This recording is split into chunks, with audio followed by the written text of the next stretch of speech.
What happens when a single kiss in a hotel corridor turns your wedding into a scandal? I'm Alethea Vane, and 3 months ago I thought I knew the answer. I thought I was clever. I thought I was untouchable. I thought wrong. The Grand Meridian Ballroom sparkled with 200 guests, crystal chandeliers casting rainbow fragments across my ivory silk dress. Mason looked handsome in his navy suit, his military posture perfect as always.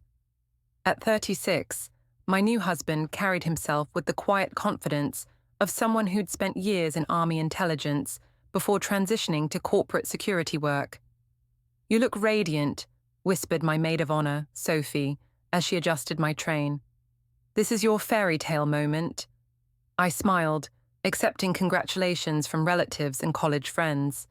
The photographer, Jeremy, captured every staged smile, every choreographed kiss. But beneath my bridal glow, my heart raced with anticipation for something else entirely. Because Cade Rowan was here. My ex-fiancé sat at table 12, looking devastatingly handsome in his charcoal suit. We'd broken up 2 years ago when his music career demanded too much travel, but seeing him again stirred something dangerous inside me, something I'd been planning for weeks. "Alethea, you're glowing," my mother Greta gushed, her perfectly styled silver hair catching the light. "This wedding is absolutely perfect. You've outdone yourself with the planning." "Thanks, Mom. It's everything I dreamed of." The lie came easily. My real dreams involved one last stolen moment with the man who got away. The first dance went flawlessly. Mason held me close as we swayed to At Last, his strong hand steady on my waist. But over his shoulder, I caught Cade's eye. He raised his champagne glass slightly, our prearranged signal. "I need to freshen up," I whispered to Mason as the song ended. "Don't be long, Mrs. Pell," he said, using my new name with a smile that made my stomach twist with guilt. Instead of heading to the ladies' room, I slipped through the service door near the kitchen.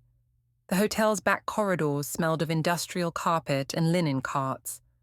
My heels clicked against polished concrete as I made my way to the service elevator bay, where Cade waited.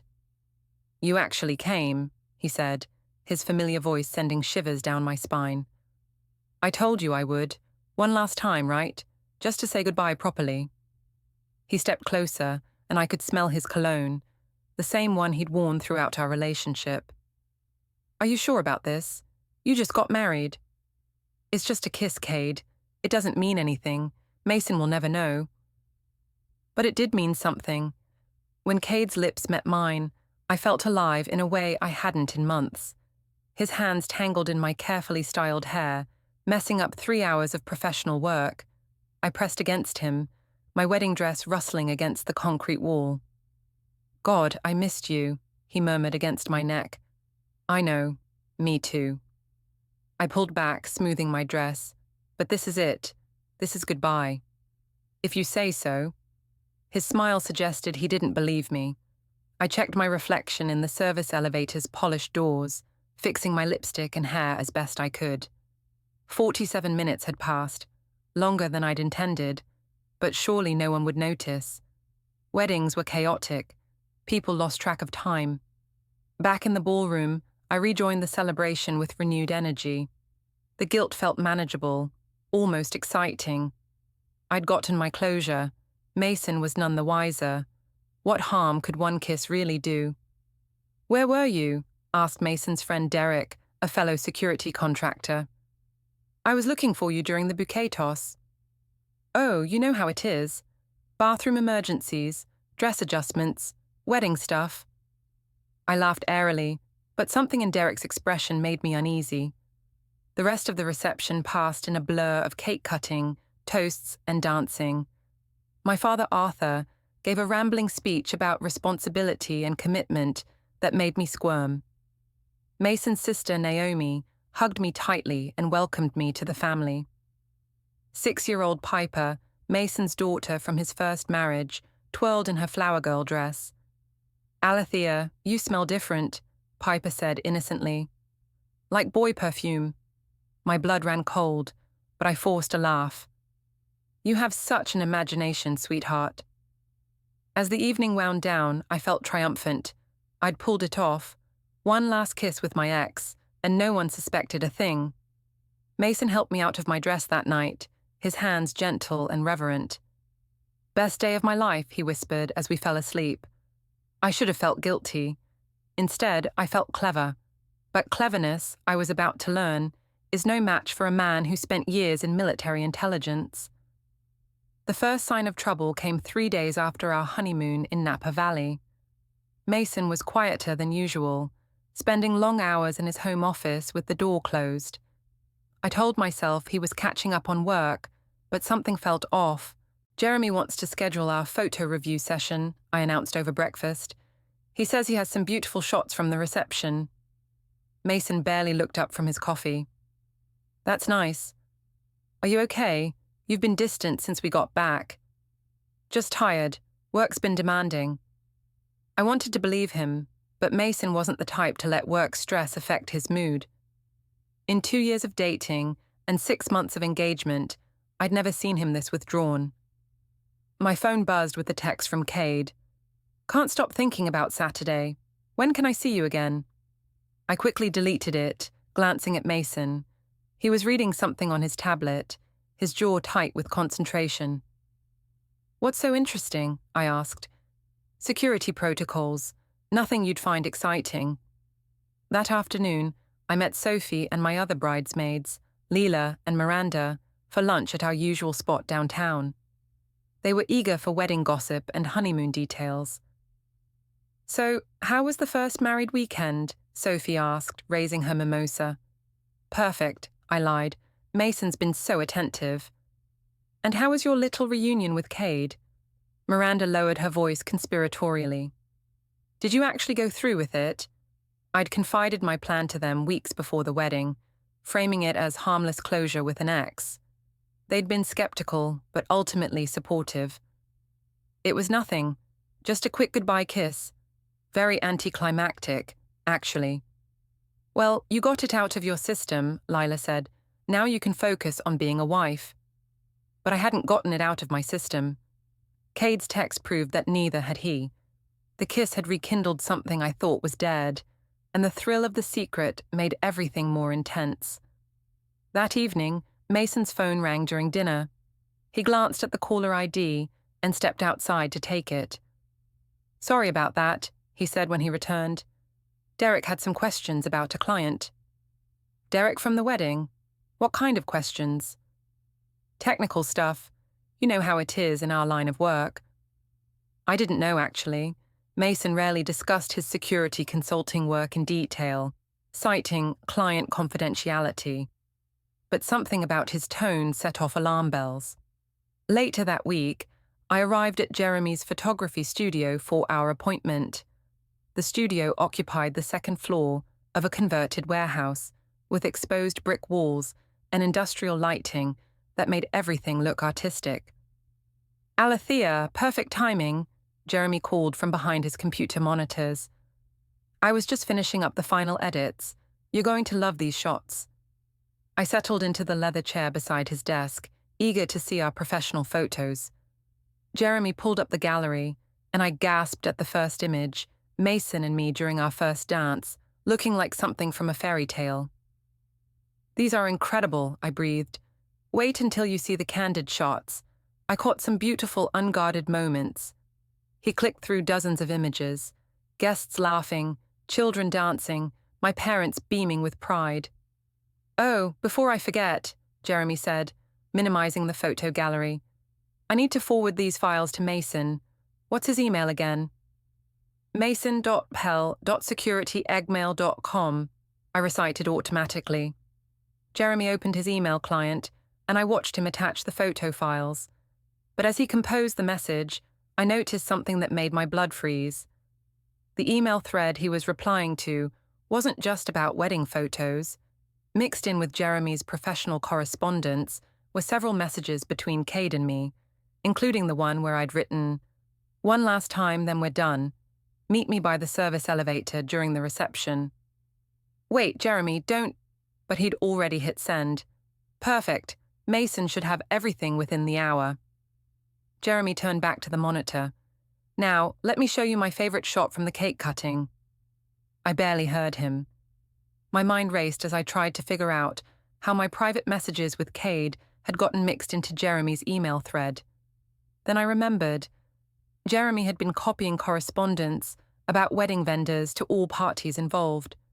Somehow, my messages with Cade had been included in that chain.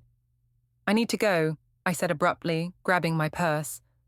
But we haven't finished reviewing. I'll call you later. I rushed home, praying Mason hadn't checked his email yet. But when I walked through the front door, I found him sitting at the kitchen table with his laptop open. His face was stone. "We need to talk," he said quietly. My heart hammered against my ribs. "About what?" He turned the laptop toward me. There on the screen was Jeremy's email, complete with our photo files, and my incriminating message thread with Cade. "One last time," Mason read aloud. "Meet me by the service elevator during the reception." Care to explain? I scrambled for an explanation that might salvage the situation. "It's not what it looks like." "Really? Because it looks like you planned to meet your ex-boyfriend at our wedding reception." "It was just to talk, Mason, to get closure. Nothing happened." His laugh was bitter. "Nothing happened? You were gone for 47 minutes, Alethea. I know because Derek timed it when you missed the bouquet toss. You had someone timing me." "Derek noticed because he's trained to notice, just like I'm trained to notice when my wife lies to my face." The word wife sounded like an accusation. I felt the ground shifting beneath my feet, but I couldn't admit the truth, not when I could still control the narrative. "You're being paranoid," I said. "This is exactly why Cade and I broke up. He was jealous and controlling too." Mason's eyes flashed with something dangerous. Don't you dare compare me to him." "I'm just saying." "You're just lying." He closed the laptop with deliberate calm. "I'm sleeping in the guest room tonight. We'll discuss this more when you're ready to tell the truth." He walked away, leaving me alone with my racing thoughts. This was salvageable. It had to be. Mason was hurt, but he'd forgive me once I explained properly. I just needed to craft the right story. But as I lay alone in our marriage bed that night, I couldn't shake the feeling that I'd underestimated my husband. The man I'd married wasn't just any security contractor. He was a former intelligence operative who'd spent years uncovering secrets and lies, and now I was his target. The next morning, Mason was gone before I woke up. His coffee cup sat in the sink, rinsed and placed with military precision. A note on the counter read, "Working late tonight. Don't wait up." I tried calling him twice, but both calls went straight to voicemail. His text responses were brief and professional. "In meetings, we'll talk later." At work, I struggled to concentrate on planning a corporate retreat for a tech company. My phone buzzed constantly with messages from Cade, who seemed oblivious to the crisis he'd helped create. "Miss our little reunion. When can we do it again? Your husband seems like the boring type. You deserve better. Let's meet for drinks tonight. I have some new songs to play you." I deleted each message immediately, but they kept coming.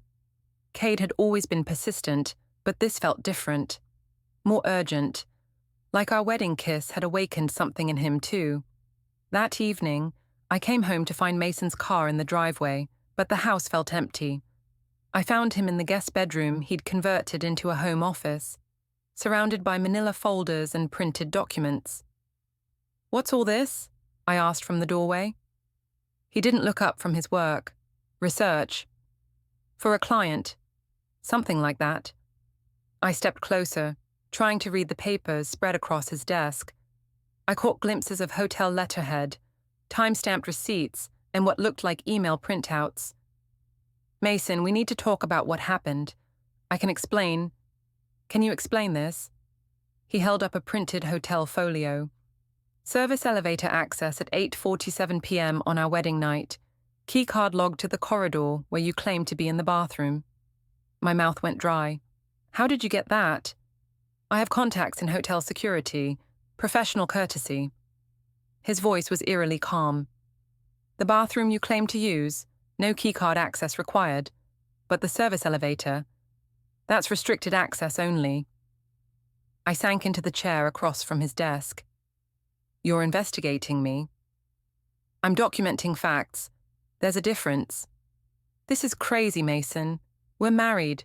We're supposed to trust each other. He finally looked at me, and the coldness in his eyes made me shiver. Trust is earned, and you've been lying since day one.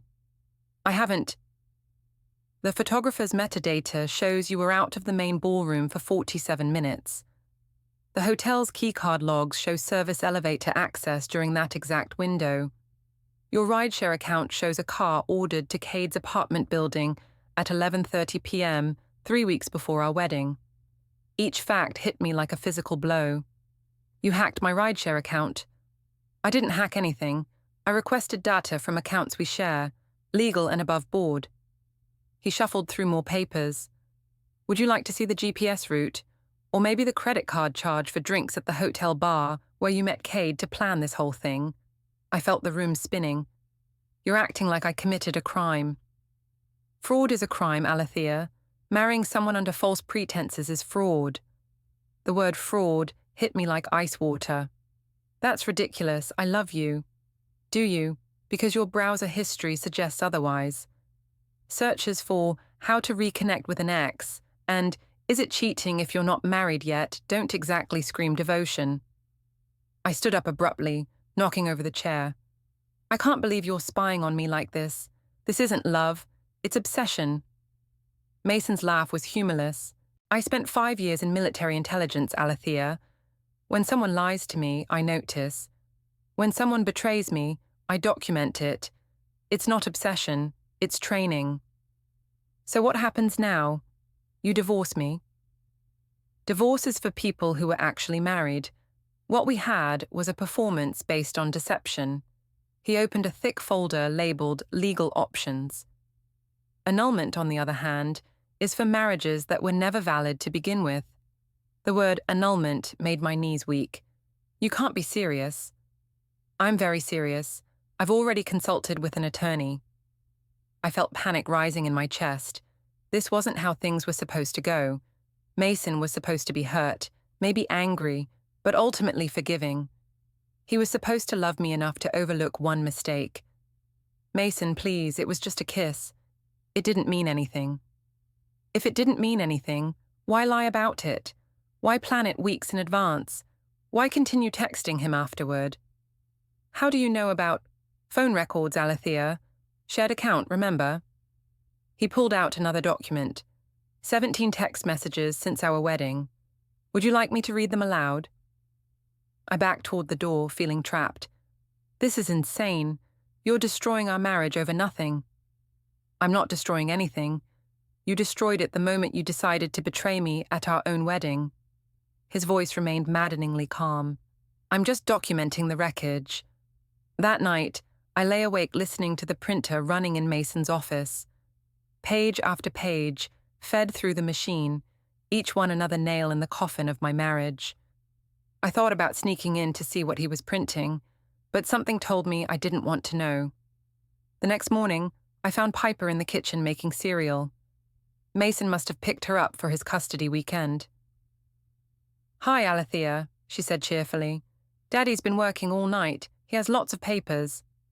What kind of papers, sweetheart? Important ones. He told Aunt Naomi they're about truth and consequences. She looked at me with Mason's serious eyes.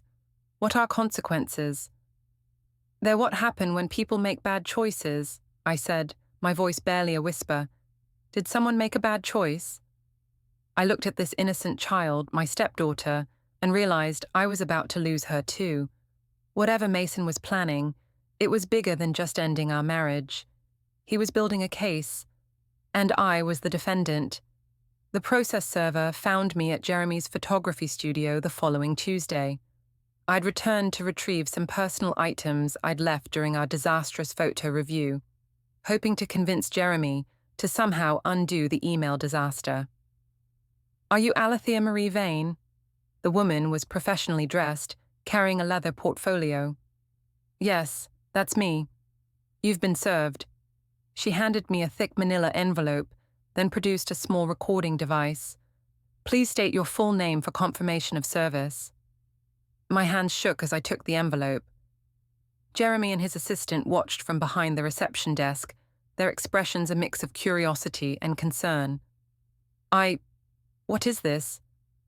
Legal documents. Please state your name for the record. Alethea Vane, I whispered. Service completed at 2:47 p.m. on Tuesday, November 15th. She clicked off the recorder. Have a good day. I waited until she left before tearing open the envelope. Inside were multiple documents with official letterheads and legal terminology that made my head spin. But certain phrases jumped out with crystal clarity. Petition for annulment based on fraud and misrepresentation, motion for immediate asset protection, request for emergency custody modification. My legs gave out and I sank into Jeremy's waiting area chair. This wasn't just about ending our marriage. Mason was going nuclear. Alethea, are you okay? Jeremy approached cautiously. I need to call my lawyer, I said, but I didn't have a lawyer. I'd never needed one before. The documents outlined Mason's case in devastating detail. He was seeking annulment on grounds that I'd entered the marriage fraudulently, concealing an ongoing affair. He'd frozen our joint accounts and was requesting full custody of Piper, citing my pattern of deception and poor judgment. But the most terrifying document was a list of witnesses he intended to call. Sophie, Lila, and Miranda were all named, along with Jeremy, Derek, and several hotel employees. He was preparing to subpoena everyone who might have knowledge of my affair. I drove home in a daze, the legal papers scattered across my passenger seat. At every red light, I tried calling Mason, but his phone went straight to voicemail. I left increasingly desperate messages. Mason, we need to talk about this. You're overreacting. Please call me back. We can work this out. This is insane. You're destroying both our lives over nothing.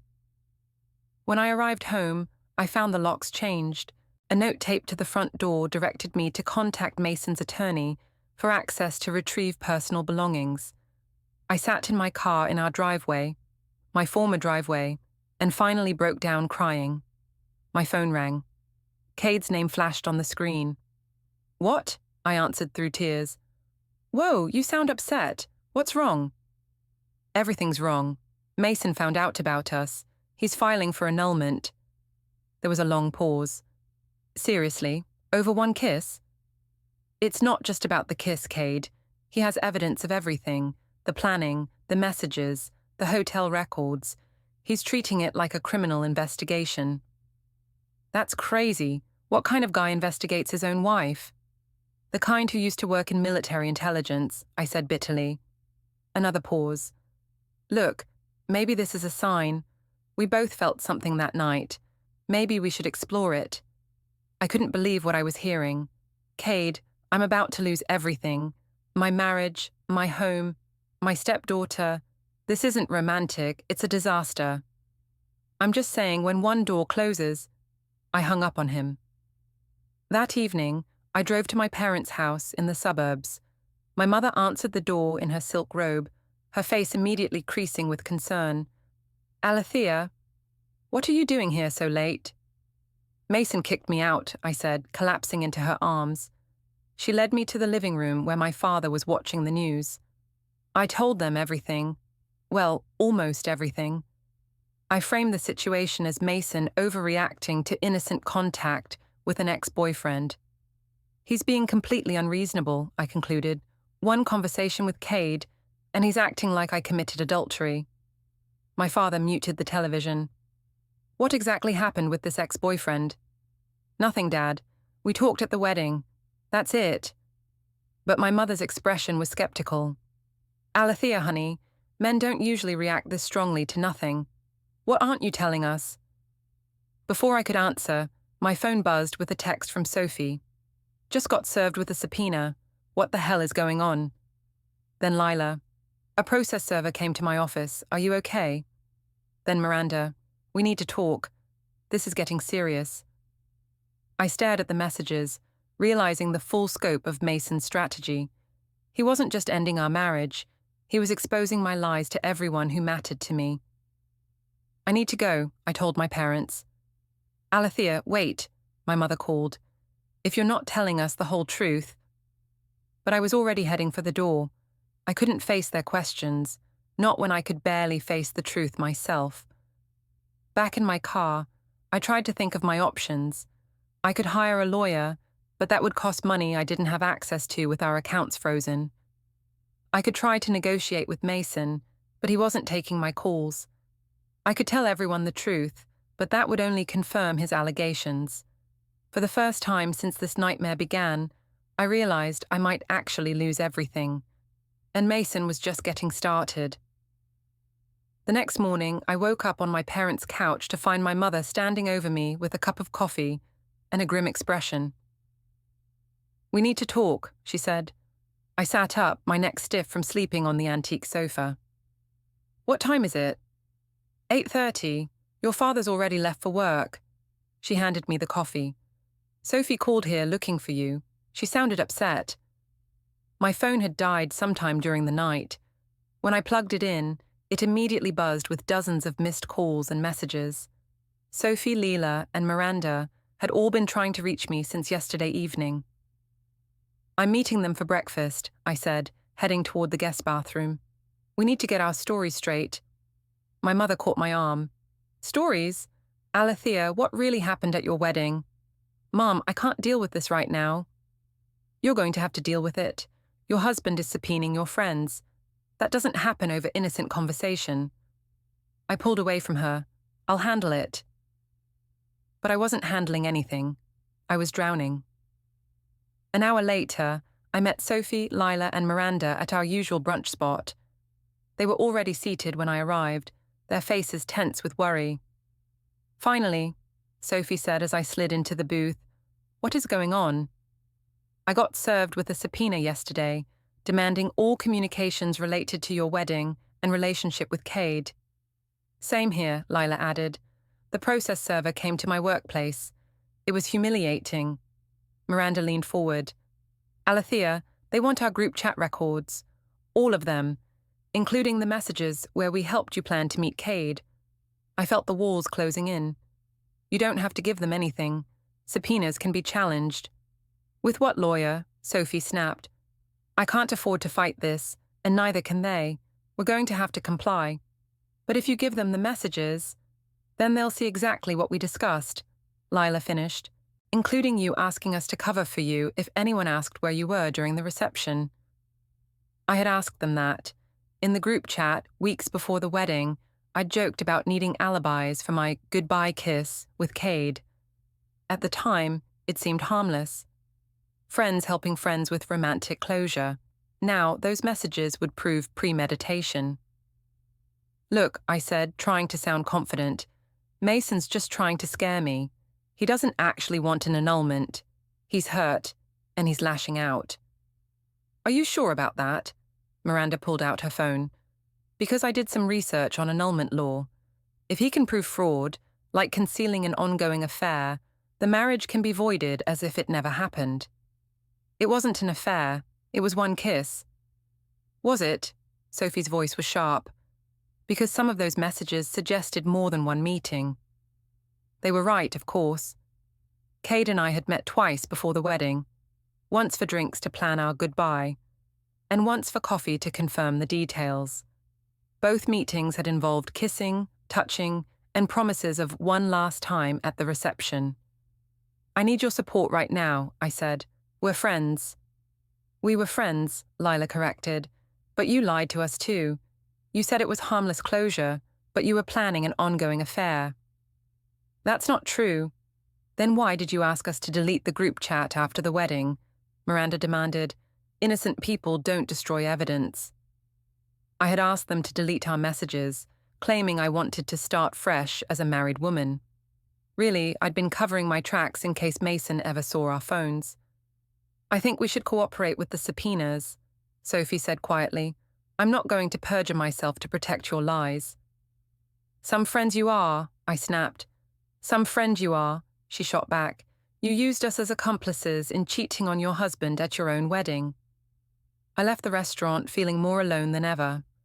My support system was crumbling, and Mason's case was getting stronger by the day. That afternoon, I finally reached a lawyer, a solo practitioner who agreed to see me immediately.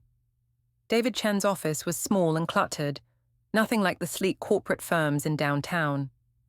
"I've reviewed the documents you sent," he said, gesturing to the annulment petition spread across his desk.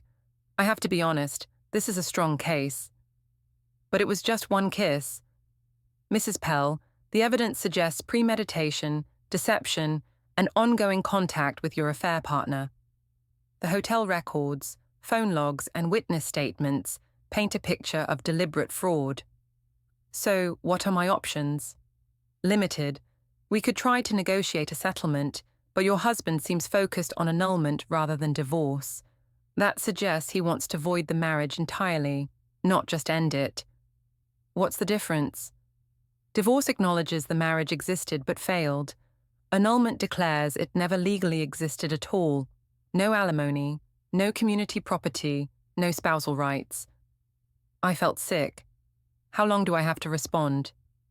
20 days from service, but frankly, I'd recommend trying to settle quickly. If this goes to trial, the evidence will become public record. Public record. I hadn't considered that anyone could eventually read about my affair in court documents. That evening, I tried one last desperate gambit. I drove to Mason's sister Naomi's house, where I knew he'd been staying. She answered the door with Piper beside her. "Alethea!" Piper ran to hug me. "I missed you." "Hi, sweetheart," I said, fighting back tears. "Is your daddy here?" Naomi's expression was cold. "He's not available."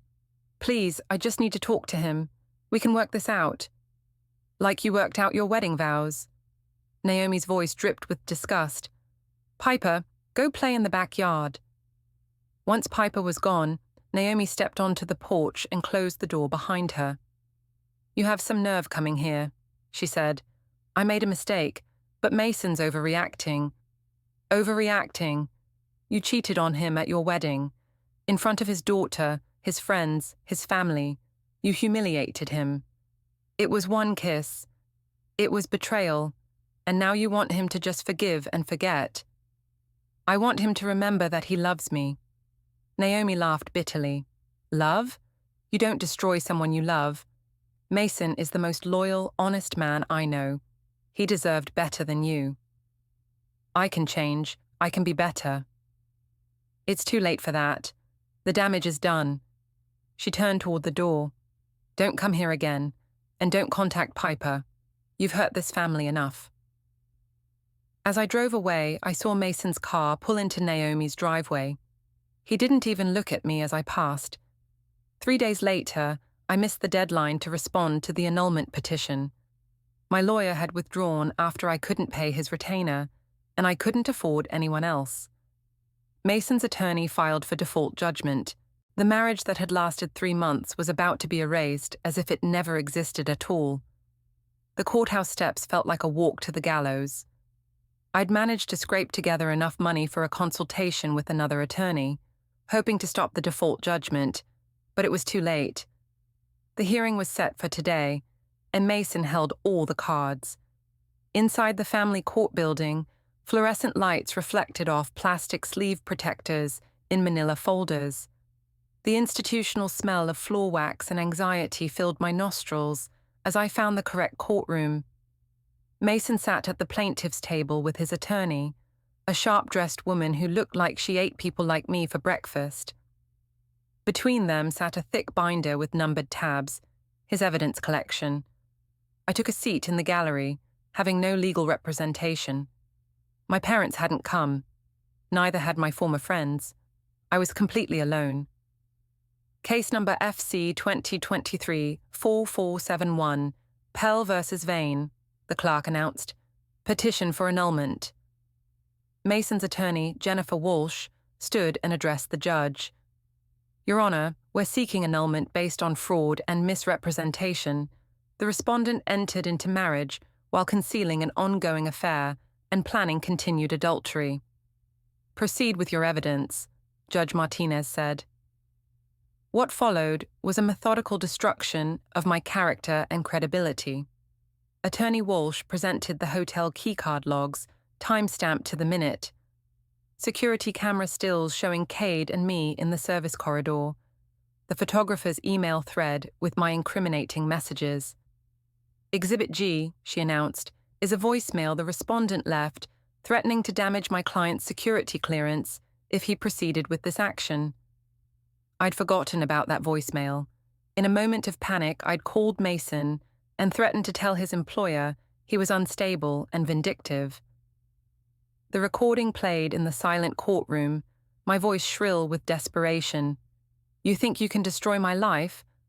I'll destroy yours too. I'll tell your company you're obsessed, that you hacked my accounts, that you can't be trusted with classified information. See how you like being investigated. The judge's expression grew stern as my voice echoed off the courtroom walls. Your Honor, Attorney Walsh continued, this threat represents attempted extortion and demonstrates the respondent's pattern of manipulation and deceit. She opened the thick binder, revealing 14 tabs of evidence. Hotel receipts, phone records, text message screenshots, group chat printouts showing my friends helping me plan the affair, credit card statements proving my secret meetings with Cade. The evidence shows deliberate, premeditated fraud, she concluded. The respondent never intended to honor her marriage vows. She used the wedding ceremony as cover for adultery, betraying not just my client, but his 6-year-old daughter, who welcomed her as a stepmother. Judge Martinez looked at me. Does the respondent wish to present any evidence or testimony? I stood on shaky legs. Your Honor, I made a mistake, but I did love my husband. I still do. Did you engage in intimate contact with another man during your wedding reception? The question hung in the air like a blade. I could lie, but Mason's evidence made that pointless. Yes, I whispered. Did you plan this contact in advance? Yes. Did you continue communicating with this man after your marriage? Yes. Judge Martinez made notes on his legal pad. The evidence clearly establishes fraud in the inducement of marriage. The respondent concealed material facts that would have affected the petitioner's decision to marry. He looked directly at me. Mrs. Vane, your actions represent a profound betrayal of trust. Marriage is a legal contract based on mutual honesty and fidelity. By concealing your ongoing affair, you obtained your husband's consent through deception. The gavel came down with finality. Annulment granted, the marriage is declared void ab initio from the beginning. The petitioner's name is restored to Alethea Marie Vane. Costs and attorney fees awarded to petitioner. Void ab initio, as if it never happened. Mason didn't look at me as he gathered his evidence binder. He'd won completely. The marriage erased, his reputation intact, full custody of Piper secured. Outside the courthouse, I sat on the steps watching people go about their normal lives. My phone buzzed with a text from Cade. Heard about the annulment. Want to celebrate your freedom tonight? I blocked his number. A black sedan pulled up to the curb and Mason got out. He walked toward me carrying a manila envelope. This is for you, he said, his voice professionally neutral. Inside the envelope were my wedding ring, a USB drive labeled "For Reference," and a hotel keycard from our wedding night. The USB contains copies of all evidence used in court, he said. The keycard is from the service corridor where you met him. I thought you might want them as reminders. Reminders of what? That actions have consequences, that betrayal has a price, that some things can't be undone. He turned to leave, then paused. The federal contractor investigation concluded yesterday. Your threat to damage my clearance has been referred to the cybercrime unit as attempted coercion. You should expect contact from federal agents soon. Mason, wait. But he was already walking away, climbing into Naomi's car, where I could see Piper in the back seat. My former stepdaughter waved at me through the window, not understanding that I was no longer part of her family. As they drove away, I realized the full scope of what I'd lost. Not just a husband, but a daughter. Not just a marriage, but a future. Not just a mistake, but a complete destruction of the life I'd built. My phone rang. The caller ID showed my mother's number. Alethea, how did the hearing go? It's over, Mum. The marriage is annulled. Oh, honey, I'm so sorry. Are you? Because you haven't exactly been supportive. There was a long pause. Sweetie, we love you. But what you did, it was wrong. Mason didn't deserve that.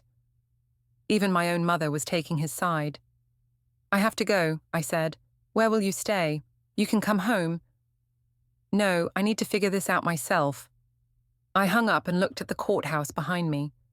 Somewhere in that building, my annulment decree was being processed, making our marriage's destruction a matter of public record. Anyone could look it up and read about my betrayal. The hotel keycard felt sharp in my hand. Mason was right. Some things couldn't be undone. Some choices destroyed everything they touched. I'd wanted one last kiss with my ex-boyfriend. Instead, I'd gotten one last lesson in consequences. The corridor kiss that started as a joke had become a scandal. The scandal had become a legal case. The legal case had become public humiliation. And Mason Pell, the quiet security contractor I'd underestimated, had methodically, legally, and completely erased me from his life. As I walked away from the courthouse, I understood that this wasn't just the end of my marriage. It was the end of the woman I used to